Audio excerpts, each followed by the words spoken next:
going to win. We return to the U.S. Open Golf Championship, where Lee Trevino continues to lead by a single stroke over Jim Thorpe. I was watching at 11 there after the second shot. Caught the players again. We just saw Ballesteros over there a moment ago.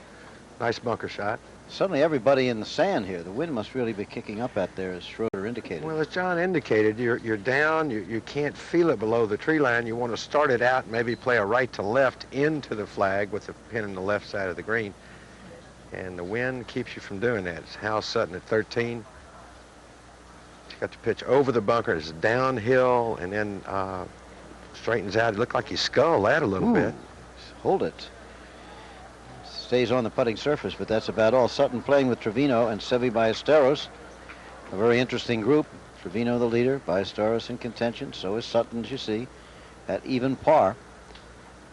Moving into contention is a touring golf pro named Mick Soli, S-O-L-I, who's 2 under par now. We'll keep an eye on him. Here's Trevino.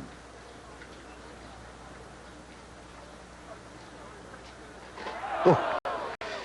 He's been going at the holes, so many of his putts have been very close to going in.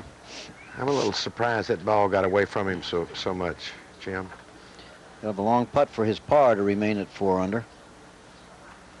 The man who doesn't practice anymore used to practice almost as much as anybody, huh? That's now right. Andy Bean. Andy Bean, who's 1 under.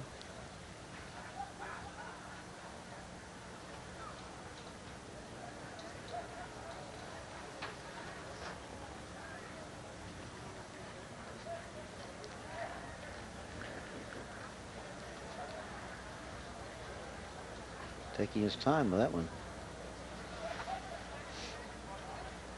Short. Yep. Maybe he took a little too much time. A certain rhythm that players have, and you get over it, and a couple of looks and hit it. Sometimes you take that one. One too many. Okay, Andy Bean down, yet another hole behind him. Trevino the leader by 1 over Thorpe. If you've just joined us, try to keep you up to date. If you've been with us all the way, forgive us for repeating such facts, but it's important. Also in contention is Watson, remember, at 1 under. Let's have a look at some of the top players. There's a former champion, David Graham, Dr. Gil Morgan, who's been playing well, Andy North, a former champion, Greg Norman, the great white shark from Australia, Nicklaus, 4-time winner, Bill Rogers, British Open champion at one time, Bob Gilder, top touring pro, Nick Faldo of England. People keep waiting for him to win a big one.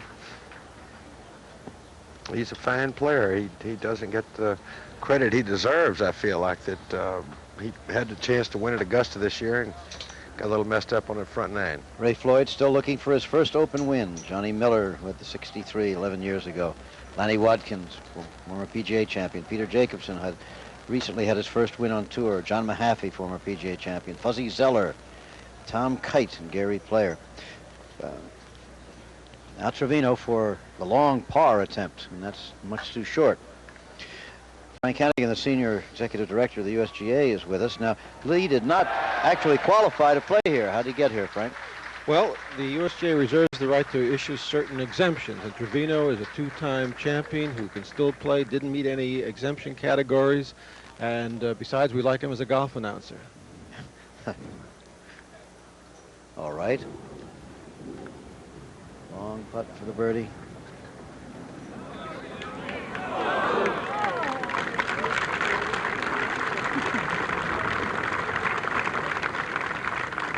Jim Thorpe, 16th.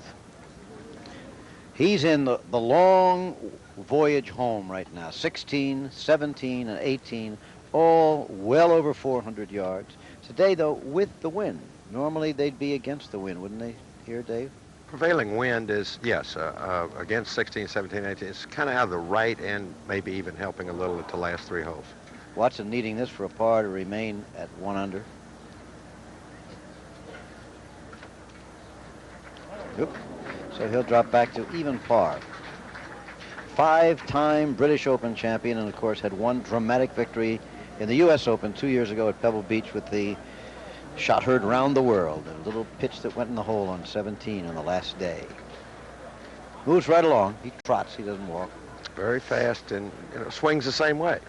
It doesn't waste any time. Every time I've been at Wingfoot, that terrace is a nice, quiet place to have lunch. Not today. Not this week. Look at the clubhouse. I think we can see Long Island Sound. Yeah, there it is. Long Island Sound. A few thousand boats out there on a day like this. Of course, that makes New Yorkers feel at home. That's right. Wingfoot's up on top of a hill that looks down. You have 10 holes of the East Course on the sound side of the downhill, let's say, and the other 26 holes of the 36 on the away from the sound side of the hill. You think golfers aren't kind of superstitious? I think it was our associate producer, Ben Harvey, was telling me he was talking to one of the golfers in the championships who said, how high is it here?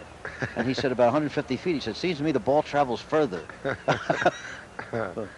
Superstitious. I saw Hal Sutton, and he said last time he played really well was at the PGA last year, and he was paired the first 2 rounds with Trevino. He said, I wonder if this is an omen this week. Playing with him again. Well, here's the only par 5 on the back 9. Nobody's been getting there in 2.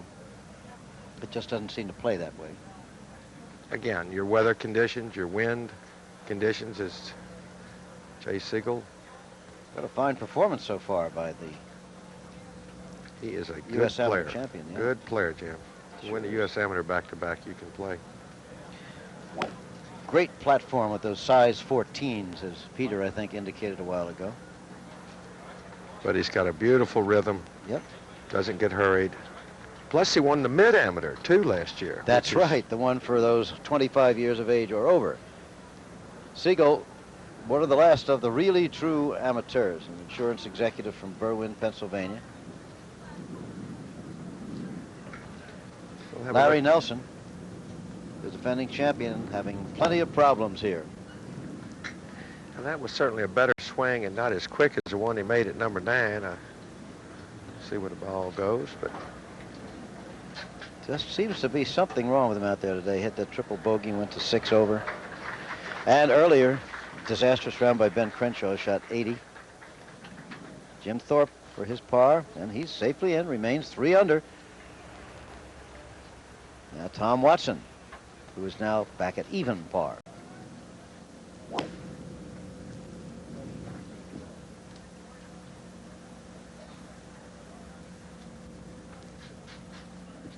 Yeah, nothing wrong with that. Getting quite warm out here now, but still a pleasant day to play golf with the wind whipping along. Remember, virtually no water on this golf course. It looks straightforward, and yet the length of the par 4s, the trees, and just the general design by the great A.W. Tillinghast will really take their toll, won't they? Deep bunkering and the greens, really you should have some local knowledge if you're going to make a lot of putts here. A lot of subtle little breaks or breaks that look like they're there and don't happen. Here comes Jim Thorpe to 17th, 444 yards long, a par 4. There's the green. And looking back down the fairway. The wind with him today. Jim, a big hitter anyway. Should have no trouble getting there in 2. It's just a matter of direction. But it's a tough driving hole in that there's some bunkering on the right side that you can't see from the tee. And yet, in order for you to go the short way to the green, you've got to be down the right side. Okay, well, yeah, you see those bunkers on the lower side of the fairway as you look at it. Dave and Jim, he's actually got the wind helping this shot a little bit. I don't think those bunkers are going to come into play today. It's actually an easier driving hole today than it would be under normal wind conditions. Thank you, Ed. That's Ed Sneed out on the fairway. He is probably 60 yards past those bunkers. So the wind helped to the golfers at this point. Thorpe chasing Trevino down the home stretch of the first round, trailing by, now Trevino's taking a bogey. They're tied.